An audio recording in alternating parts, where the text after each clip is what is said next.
going on, Jerome's? Your Minnesota Vikings found a way to move to 10-2 on the season with a 27-22 win over the New York Football Jets on Sunday, and we got some truths. All right, so this isn't going to be all rah-rah, sis, boom, bah. Some of them are hard truths. Some of them are a little bit easier to digest. But bottom line, this is a very good football team. You don't get to 10-2 by accident. You don't win 9 single-score games just by getting lucky.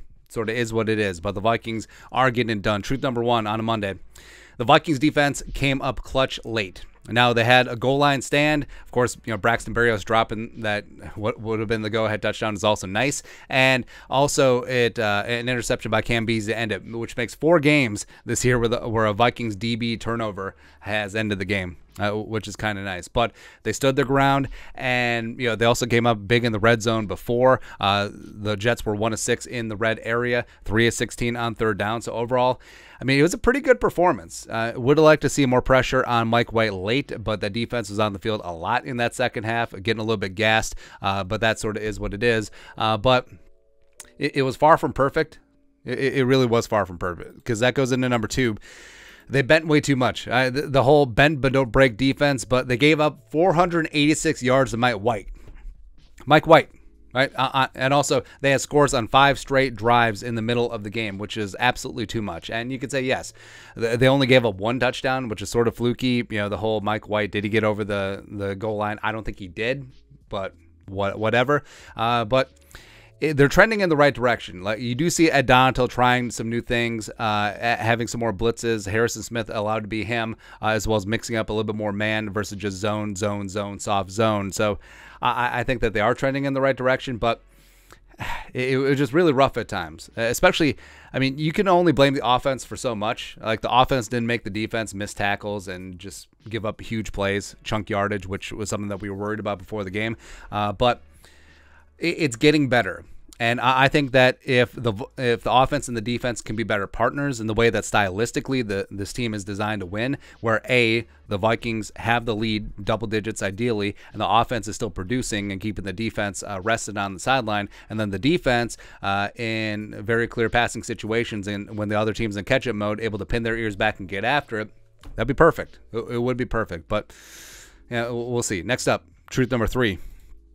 The offense is to blame for somewhat. Like we said, the defense was out there for far too long. It was clear that they got gassed, and the Jets were taking advantage of it. It almost seemed like there was no pass rush at times in the second half. But the offense is to blame somewhat, but they're not to blame for missed tackles and missed assignments and all that stuff. But the offense, first 3 drives in the second half, 10 total yards and about 5 minutes of possession, which is inexcusable because you were up 20-0 at home. You had the ball to start the second half. Should have been a cakewalk. But, of course, it's the Vikings, and it has to come down to drama in the fourth quarter. And O'Connell needs to solve these offensive lulls. And he said that exact thing in his post-game press conference where, the offense, first half, clicking. Putting up 20 points is fantastic, but then they stalled in that second half, 3 straight drives before they set up the game-winning touchdown where it was beautiful. They marched. And yes, respect. This is one of the best defenses in the NFL. And yes, the Patriots, the week before, was one of the best defenses in the NFL. And yes, before that, the Cowboys, maybe not so much. But before that, the Bills, yes. Before that, the Commies, yes. So you are squaring off against some of the best defenses in the National Football League, and you're able to make some hay. But don't let good be the enemy of great. Right? Because, sure, it's good that you've won 4 of the last 5 games against 5 of the top defenses in the league. Yes, but you can do better. You can certainly do better, especially in this Jets game. Next up, truth number 5. JJ's 45 yards was still dominant. Now, it's weird to say that 7 catches for 45 yards and a touchdown on 11 targets was dominant, but against Sauce Gardner, against DJ Reed, against one of the best secondaries in the league, against one of the best defenses in the league, that is. It really is. And Jefferson, also, we need to take into account that they were kind of grabbing JJ on every single play, and sometimes the refs were calling it. They were calling it early. They weren't calling it late. But Justin Jefferson transcended above, and he got the best of it. He caught the game-winning touchdown, putting the Vikings up at 27.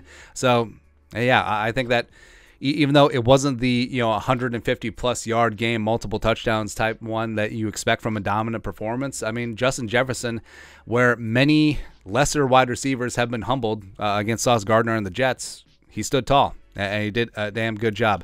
Next up, truth number 6.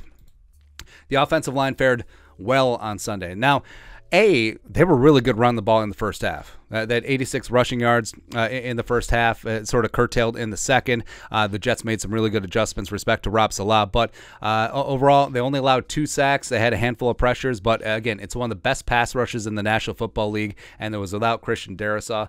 So could you also say that a couple of the sacks, Kirk Cousins held on the ball too long, and also that translates into Kevin O'Connell calling 2 long developing plays, a little bit of what happened in the Dallas game? Yes, but I think overall you have to be pretty happy with how the unit performed without Darrisaw. And also you have guys like Ed Ingram showing a little bit of life, a little bit of nastiness as well. And like I said, they could run the ball. They could run the ball in the first half. So I think that you have to be okay with that performance, and hopefully Darrisaw will be back Sunday against the Lions. Next up, number 7, Kirk Cousins, the Warrior. So even though the offensive line fared well, Kirk Cousins took some shots, man. And a couple of them were a little late, and maybe a quarterback with more clout would have gotten some calls, but Kirk was taking some absolute shots out there, standing tall in the pocket and still delivering dimes, man. And the fact that he shook off that drive where he overshot Hawkinson and Justin Jefferson had a miss on a pretty good thrown ball, like he shook it off. And in previous years,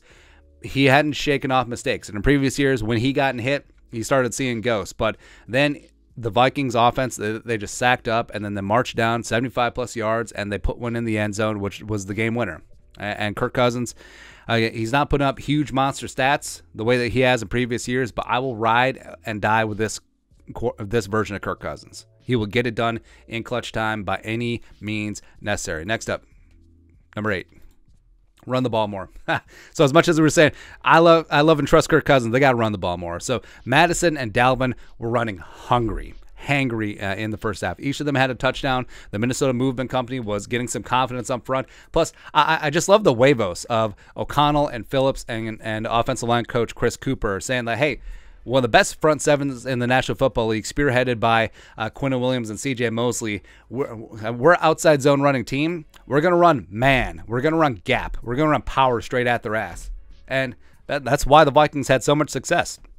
And I think that's part and parcel what needs to happen to get over some of these second half lulls where, hey, guess what? You're running the ball. Maybe they'll run blitz. Maybe they'll adjust to stop it after you run over them in the first half. That's fine. That's fine. Out-adjust them. Keep it on the ground. Dalvin and Madison are doing some good work. Also, when that offensive line is going forward as opposed to trying to go backwards, it just inspires more confidence. And guess what? Even if you do punt, you're grinding off a little bit of clock. You're keeping Kirk Cousins safe. You're keeping play action viable. And you're doing a lot of really good things. Next up, truth number 9. The Lions will be tough on Sunday. So the Vikings are 1.5-point favorites opening in Detroit. But, I mean, that's a reason why that line is so tight. I mean, the Lions have won 4 of their last 5 games. They beat Duval 40-14 on Sunday. And they got revenge on their mind for that debacle that happened earlier in the season when the Vikings in Week 3 had to come back twice from 10-point deficits. And maybe Dan Campbell really screwed up in the game management towards the end of the game. It's quite possible. And also, each kicker missed 2 field goals, which is tough. And also, Lions are still fighting for a wild card spot. I mean, they're still, they're still quasi alive in the NFC North, I guess. Sure, but what's going on is that Lions are still on the cusp. I mean, they're just looking on the outside. Can they get a winning streak going? Can they possibly win out? Can they catch the Commies or the Seahawks? Probably not the Giants. Actually, who knows with the Giants? But could they catch the 6 or the 7 seed? Could they snag one of the final wildcard spots? And I think that Dan Campbell has that team believing, and for good reason. They are a good football team, and it's going to be a very challenging game on Sunday. But the Vikings are going to win and secure the North. So win and secure. Win and win the division. I don't know.